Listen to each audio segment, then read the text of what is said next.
আসসালামু আলাইকুম। ২৮ তারিখ থেকে তোমাদের স্কুলে অর্ধবার্ষিক পরীক্ষা শুরু হবে। অনেকেই টেনশনে আছো। কি পড়বা, কি করবা, কয়টা সৃজনশীল করতে হবে, কোন গাইড থেকে পড়বো, প্রাইভেট টিচার একরকম দিয়েছে, কোচিংয়ের টিচার একরকম দিয়েছে, অনেক টেনশন। আজকে আমরা ক্লাস 6-এর পাটিগণিতের প্রথম অধ্যায়, সবারই আছে, কম বেশি সবারই আছে। এখানে 6টা অনুশীলনী আছে। আমরা শুধুমাত্র 7টা সৃজনশীল তোমাদেরকে দিয়েছি। অনেক স্কুলে দেখবা একদম হুবহু কমন পাবা, সংখ্যা সহ, মানে যে সংখ্যা আছে সেই সংখ্যা হুবহু কমন পাবা। কিছু কিছু স্কুলে হয়তো সংখ্যা চেঞ্জ করে দিবে, নাম চেঞ্জ করে দিবে, গল্প চেঞ্জ করে দিবে, কিন্তু নিয়মটা কমন পাবা। ঠিক আছে? 7টা সৃজনশীল দেখি আমরা সৃজনশীলগুলো কি কি।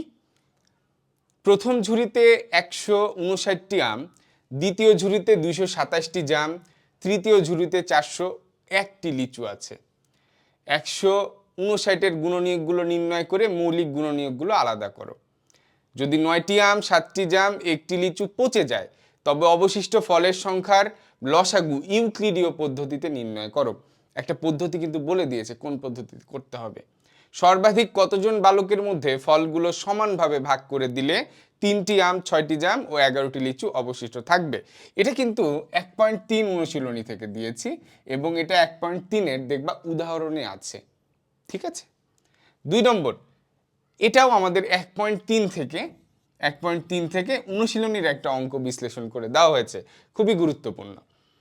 একটি লোহার পাত ও একটি তামার পাতের দৈর্ঘ্য যথাক্রমে 672 সেন্টিমিটার ও 960 সেন্টিমিটার। 672-এর মৌলিক গুণনীয়কগুলো লেখো। খ নম্বর, পাত দুটি থেকে কেটে নেওয়া একই মাপের সবচেয়ে বড় টুকরার দৈর্ঘ্য কত হবে?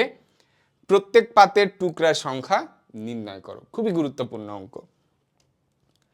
তারপরে খেয়াল করো 3 নম্বর, জাভেদ অতিক্রান্ত মোট পথের 3/10 অংশ রিকশায়, 2/5 অংশ সাইকেলে, 1/5 অংশ হেঁটে এবং অবশিষ্ট 2 কিলোমিটার পথ ঘোড়ার গাড়িতে গেল। রিকশায় এবং সাইকেলে প্রতি কিলোমিটার পথ যেতে গড়ে 5 মিনিট সময় লাগে। এটা আমাদের 1.4-এর অনুশীলনীতে আছে। দেখো 1.4-এর অনুশীলনীতে এই অঙ্কটা আছে, খেয়াল করো। 3/10, 2/5 এবং 1/5-কে মানের ঊর্ধ্বক্রমে সাজাও। অতিক্রান্ত মোট পথের দূরত্ব নির্ণয় করো। জাভেদ রিকশা এবং সাইকেলে মোট কত সময় ব্যয় করে? তারপরে খেয়াল করো, এক কৃষক তার 250% জমির 3/8 অংশ জমিতে ধান, 5/12 অংশ জমিতে সবজি চাষ করলেন এবং বাকি জমি পতিত রাখলেন। পতিত জমির পরিমাণ বের করো। সবজির বিক্রয় মূল্যের চেয়ে ধানের বিক্রয় মূল্য 2400 টাকা কম হলে মোট কত টাকার সবজি বিক্রি করেছিলেন? সম্পূর্ণ জমিতে ধান চাষ করলে তিনি কত টাকার ধান বিক্রি করতে পারবেন? খুবই গুরুত্বপূর্ণ, খুবই গুরুত্বপূর্ণ অঙ্ক, মনে রাখো। দেখবে যে হুবহু কমন চলে আসছে। ঠিক আছে? হুবহু কমন চলে আসছে। যদি আমার এগুলো হুবহু কমন না আসে, সংখ্যা সহ, তোমরা কমেন্ট করো। ঠিক আছে? আমাকে ফোন দিও যে স্যার আপনি দিয়েছিলেন, এর মধ্যে থেকে কমনই আসে নাই, এর মধ্যে থেকে কমন আসবেই ইনশাল্লাহ। ওকে। আর তোমাদের জন্য একটা সুখবর, আমরা তো অর্ধবার্ষিকের জন্য শুধু গণিত আর বিজ্ঞান পড়িয়েছিলাম তোমাদেরকে। কোর্সটা আমাদের 25 তারিখে শেষ হবে। আমরা বার্ষিকের জন্য সম্পূর্ণ সিলেবাসের ওপর তোমার স্কুলে যা আছে প্রত্যেকের সিলেবাস সম্পূর্ণ করে দিব আমরা। গণিত, বিজ্ঞান, আইসিটি, বাংলা দ্বিতীয়, ইংরেজি দ্বিতীয়, বাংলাদেশে বিশ্ব পরিচয়, মোট 6টা বিষয়। আমাদের কোর্স ফি মাত্র 1500 টাকা। এটা কিন্তু মাসিক না, এটা মাসিক না, কিন্তু তুমি 1500 টাকা দিয়ে ভর্তি হবে। বার্ষিক পরীক্ষা পর্যন্ত তুমি পড়বা, মানে তোমার সিলেবাসটা তুমি কমপ্লিট করে নিবা।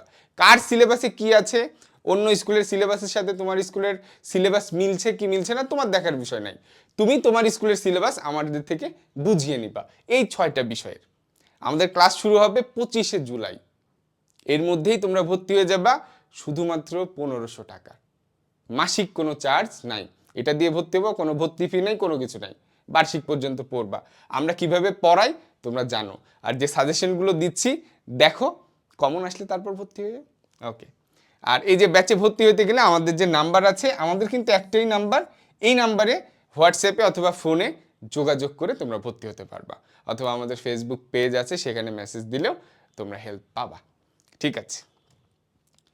5 নম্বর, একটি খুঁটির 9/25 অংশ কাদায় ও 7/20 অংশ পানিতে আছে।